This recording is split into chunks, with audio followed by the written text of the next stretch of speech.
আপনি বক্তৃতার সময় খুব সুন্দর বলেন, খুবই মিষ্টি বলেন, কিন্তু কতখানি দৃঢ়তা নিয়ে বলেন সেইটা বুঝতে পারি না। আপনি যখন সম্ভাবনার কথা বলেন তখন সেটা কেবল সম্ভাবনাই থাকে। আপনি বলেন সামনের বছরের মধ্যে অথবা ২৬ সালের মাঝামাঝি সময়ে আমরা নির্বাচন দিতে পারবো বলে আশা করি। অথচ আপনাকে তো এই কথা বলতে হবে নির্বাচন কমিশনকে যে এত তারিখের মধ্যে নির্বাচনের তফসিল ঘোষণা করতে হবে, তারিখ নির্ধারণ করতে হবে। সেই রকম করে বলতে পারেন না কেন?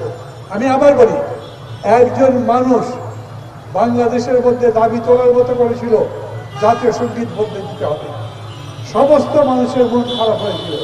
সেই সময় সরকারের পক্ষ থেকে বলা হয়েছিল এই ধরনের বিতর্ক আমরা পছন্দ করছি না, ওই বিতর্ক বন্ধ হয়ে গেছিল।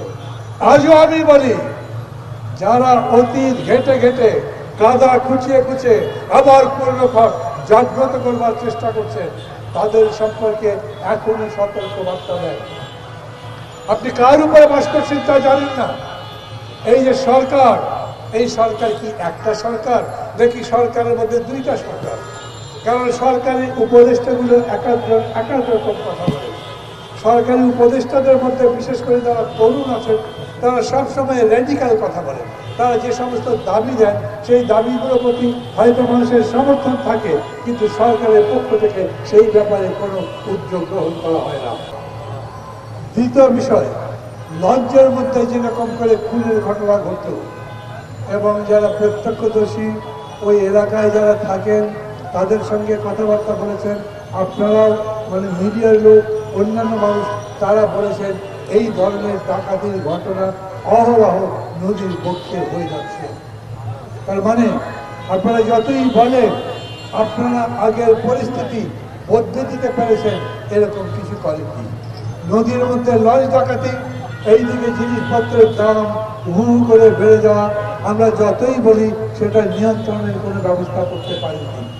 মানুষ এখন প্রশ্ন করে দেশের মধ্যে থেকে দেশের বাইরে থেকে ভয় হচ্ছে কি, এই সরকার কি পারবে? এই প্রশ্ন আমি ডক্টর ইউনূসের উদ্দেশ্যে করতে চাই।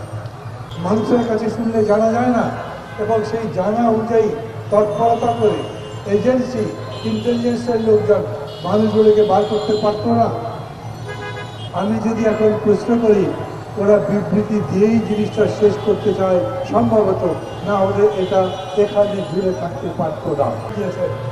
কিন্তু এখনো পর্যন্ত কাউকে চিহ্নিত করা গেছে, কাউকে গ্রেপ্তার করা হয়েছে, এই রকম খবর আমরা পাইনি। কেন?